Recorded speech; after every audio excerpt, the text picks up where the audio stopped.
ফের জামিনের আবেদন খারিজ হয়ে গেল সার্জিল ইমাম ও উমর খালিদের। আজ তাদের জামিনের আবেদন খারিজ করেন অ্যাডিশনাল সেশন জাজ সমীর বাজপেয়ী।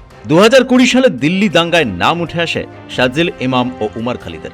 এবছর জানুয়ারি মাসে এই মামলায় অভিযুক্ত 4 জনকে জামিন দেয় আদালত, কিন্তু সার্জিল ইমাম ও উমর খালিদের জামিন হয়নি। তবে কিছুদিন আগে 2 সপ্তাহের জন্য অন্তর্বর্তী জামিন পান উমর খালিদ। বোনের বিয়ের জন্য 14 দিনের প্যারোল পান তিনি। পরে ফের তাকে জেলবন্দি করা হয়।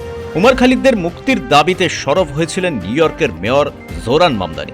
চিঠি লিখে তিনি বলেছিলেন, ডিয়ার উমর, তোমার কথা ভাবলে খুব খারাপ লাগে। আমরা সবাই তোমাকে নিয়ে ভাবি, কিন্তু কোনোভাবেই সার্জিল ইমাম বা উমর খালিদদের জেল মুক্তি হচ্ছে না। আজ সার্জিল ইমাম ও উমর খালিদ জামিনের আবেদন জানিয়ে বলেন, বিচার প্রক্রিয়াই শুরু হলো না এখনো, অথচ তাদের একটানা জেলবন্দি করে রাখা হয়েছে। তাদের ব্যক্তি স্বাধীনতার মৌলিক অধিকার লঙ্ঘন করা হচ্ছে। উমর খালিদ তার আবেদনে আরও যুক্তি দিয়েছেন, সুপ্রিম কোর্ট তার আগের আবেদন খারিজ করেছিল, তবে পরিবর্তিত পরিস্থিতি বিচার করে সিদ্ধান্ত পরিবর্তন করা যেতেই পারত। উমর খালিদ আদালতের একটি মন্তব্য উল্লেখ করেন, সেখানে আদালত জানিয়েছিল জামিন আইনেরই একটা অংশ।